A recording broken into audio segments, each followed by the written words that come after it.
ce document que viennent de nous faire parvenir les pompiers de Gironde. Voilà ce qui reste de l'un des campings du Pilat parti en fumée. Autant dire pas grand-chose. 5 campings réduits en cendres.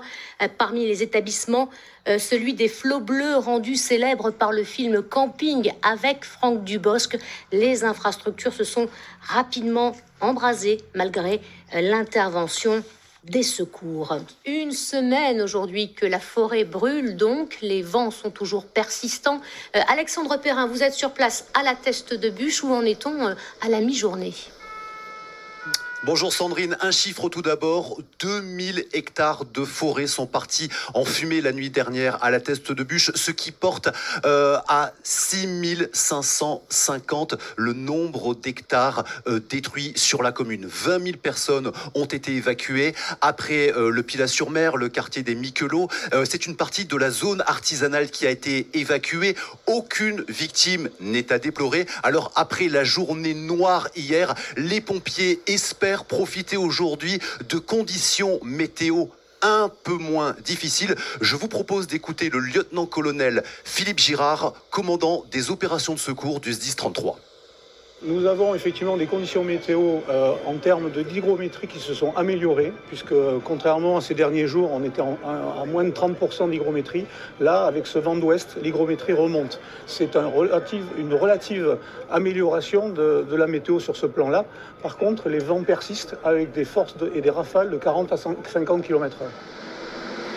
Aujourd'hui encore, d'importants moyens déployés à la Teste de Buch, plus de 500 pompiers, une centaine de véhicules et des moyens aériens pour combattre cet incendie.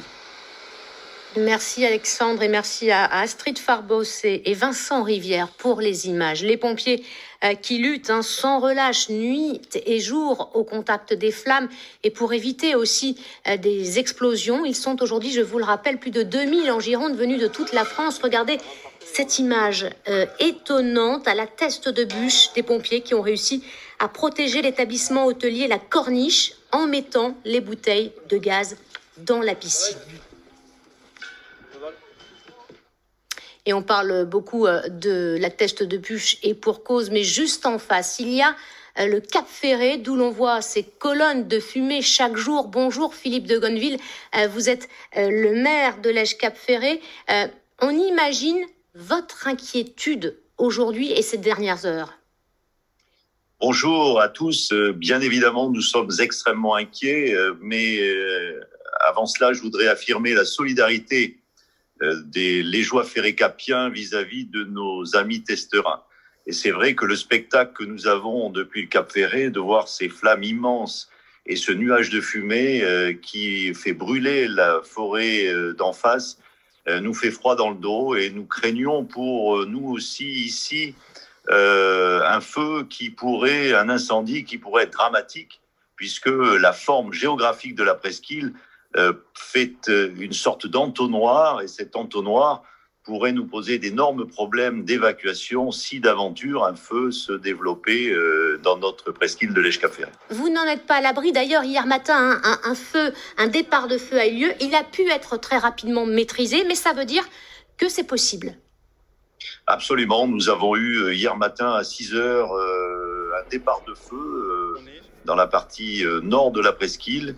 Il y a à peu près 500 mètres carrés qui ont brûlé, mais bien évidemment, il fallait éteindre le plus rapidement possible ce début d'incendie. Les services de secours étaient présents et ont pu faire le nécessaire immédiatement, ce qui a évité à toute la presqu'île de s'embraser. Donc je salue bien évidemment l'action extrêmement rapide des sapeurs-pompiers de la presqu'île de Lège-Cap Ferré. Philippe de Gonneville, l'été, il y a beaucoup de monde dans votre commune, beaucoup de vacanciers. Qu'est-ce que vous avez mis en place justement pour prévenir ces feux de forêt ? Est-ce qu'il y a des règles ? Est-ce qu'il y a des interdictions ? Alors, bien évidemment, nous avons pris un certain nombre d'arrêtés, qu'ils soient préfectoraux ou municipaux, de façon à interdire la circulation des cyclistes dans la forêt, même interdire tout simplement l'accès dans notre massif forestier, interdiction de faire des barbecues à l'extérieur.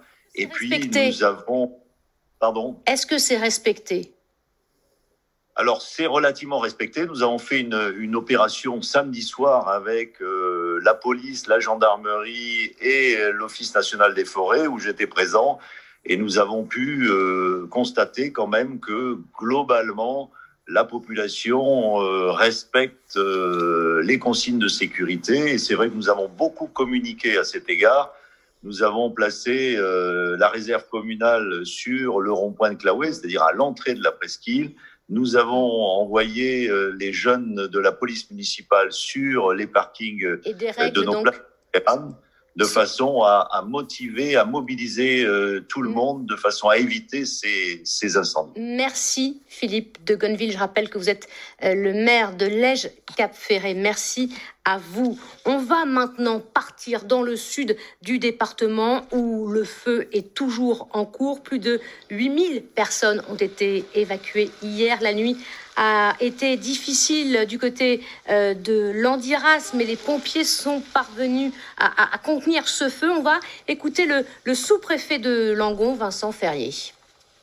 Nous avons malgré tout maintenu une attention forte à la protection des points sensibles. Et ce qui permet d'avoir un bilan ce matin en termes de destruction de biens matériels très satisfaisant. Au total, sur l'ensemble des opérations de la fin de journée et de la nuit, nous avons une maison qui a été brûlée, quelques bâtiments, il faudra qu'on consolide une grange, un garage, aussi des véhicules, sans doute 2 véhicules qui ont été brûlés. On est prudent sur la communication de ce bilan parce qu'il y a des secteurs qui sont parfois assez difficiles d'accès encore du fait de cet incendie. Mais ce qu'on peut dire, c'est que le bilan est satisfaisant. On veut rassurer la population. Les pompiers ont été extrêmement présents sur chacun des points sensibles, malgré l'extension de la surface de cet incendie.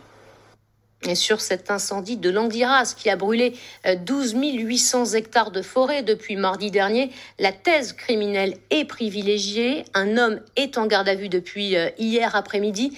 Vivien Roussel, vous êtes sur place. Il est connu des services de police pour des faits similaires.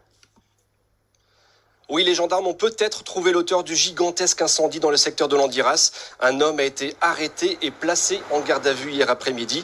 Il est soupçonné d'avoir mis volontairement le feu à la forêt au bord d'une départementale sur la commune de Landiras. Les gendarmes se sont notamment appuyés sur le témoignage crucial d'un garagiste et de sa fille. Ces 2 personnes ont aperçu un véhicule qui est parti en trombe et un feu naissant, celui qui était à l'origine de cet incendie qui a déjà ravagé 12 800 hectares dans le secteur de Landiras.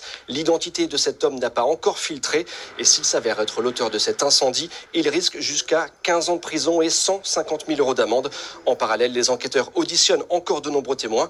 On espère en savoir plus dans les heures à venir. Merci Vivien Roussel. Chaque jour des départs de feu, donc les pompiers ont été mobilisés depuis hier après-midi sur un autre front à Vinsac, près de Soulac-sur-Mer, c'est dans le Médoc. Il a été fixé la nuit dernière vers 4h du matin. Jean-Luc Picmaille, bonjour, vous êtes le maire de la commune. Racontez-nous ce qui s'est passé ces dernières heures chez vous. Mais écoutez, ça a été des heures assez difficiles puisque la nature était très, très sèche. Nous avons dû intervenir dès le départ avec des pompiers qui sont arrivés en renfort. Et heureusement, hier en fin d'après-midi, les Canadair et un tracker sont venus aussi renforcer les pompiers sur place.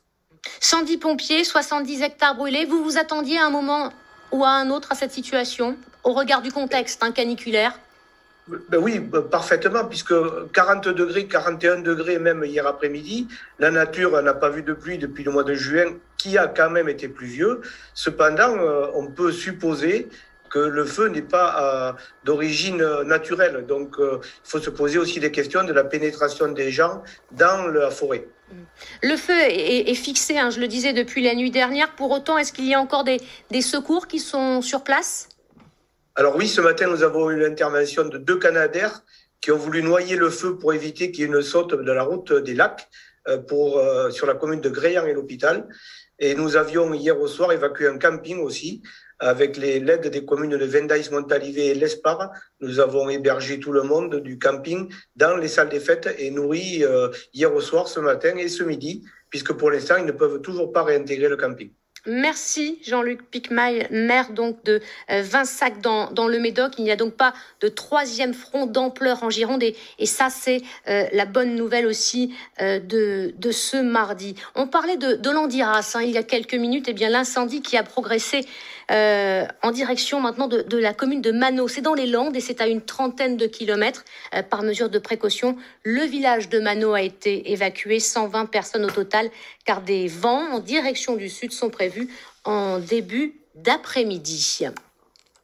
Et avec les vents, les odeurs des feux et les fumées qui arrivent jusqu'à Bordeaux et même au-delà, en Dordogne, tout l'ouest du département s'est réveillé ce matin sous un épais brouillard. Les pompiers invitent les habitants à ne pas les appeler, leur standard est saturé. À Périgueux, voyez ce reportage de Florian Rouliès.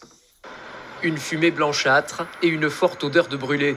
Au réveil ce matin, la Dordogne est inquiète. Je ne sais pas s'il y a eu un feu quelque part dans le coin. On a eu peur. Oui. Quand on a ouvert les fenêtres, c'est mon mari qui m'a dit que ça sentait la fumée et tout. Et c'est vrai qu'on a eu une appréhension. Au centre d'appel des sapeurs-pompiers, le standard est submergé. Mais du moment que vous ne voyez pas de flamme à proximité, que ça fait comme une odeur de brûlé et puis du brouillard blanc à l'extérieur, c'est les incendies de la Gironde en fait qui inondent le département. Des renforts ont même dû être appelés parmi les opérateurs. Depuis ce matin, on a pris 973 appels en 5 heures, ce qui n'est pas du tout habituel. Et en fait, donc on sature le centre départemental d'appel d'urgence et on a le risque de passer à côté d'une urgence qui pour le coup serait avérée. En étant pris sur d'autres appels qui ne le sont pas. Donc on conseille aux gens de ne pas nous appeler, sauf évidemment s'ils constatent un début d'incendie qui vaut des flammes. Là c'est tout à fait autre chose, c'est vraiment une demande à laquelle on doit répondre par l'envoi de moyens de secours. Selon la préfecture, les fumées ne présentent pas de risque majeur pour la santé, mais les pompiers et les services de l'État recommandent de garder les fenêtres fermées et d'éviter les activités physiques. La Dordogne qui, depuis le début des incendies, envoie des renforts en Gironde. Les pompiers périgourdins se relaient sur place toutes les 48 heures. Certains sont rentrés chez eux avant de repartir. Anne-Laure Mérignac et Pascal Tinon les ont rencontrés. Témoignage. Ils sont rentrés hier soir de Gironde. Patrice Renon et Pascal Botton sont deux pompiers du centre de secours de Mussidan. L'un est professionnel, l'autre volontaire. Tous deux sont engagés depuis plus de 30 ans. Partir en renfort sur de violents incendies, ils l'avaient déjà vécu. C'est pas une première, mais une première pour un feu aussi virulent. Là, c'est la première fois où je suis intervenu sur ce feu vraiment hors norme.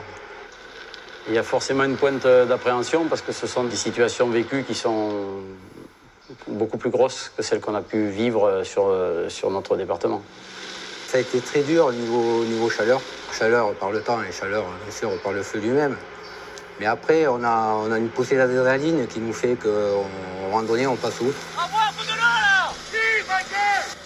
Engagés sur la zone de la Teste de Bûche avec des pompiers venus de toute la France, ils ont tantôt été au plus près des flammes, tantôt en appui pour essayer d'empêcher le feu de progresser.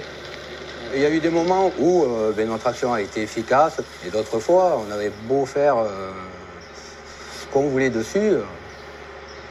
Oui, ça ne faisait rien du tout, il continue à avancer. C'est très difficile de voir que la nature a le dessus. Il y a peut-être un sentiment de frustration quelque part, de voir qu'on peut se faire déborder, malgré l'aspect physique qu'on peut y mettre, tout l'esprit qu'on peut y mettre.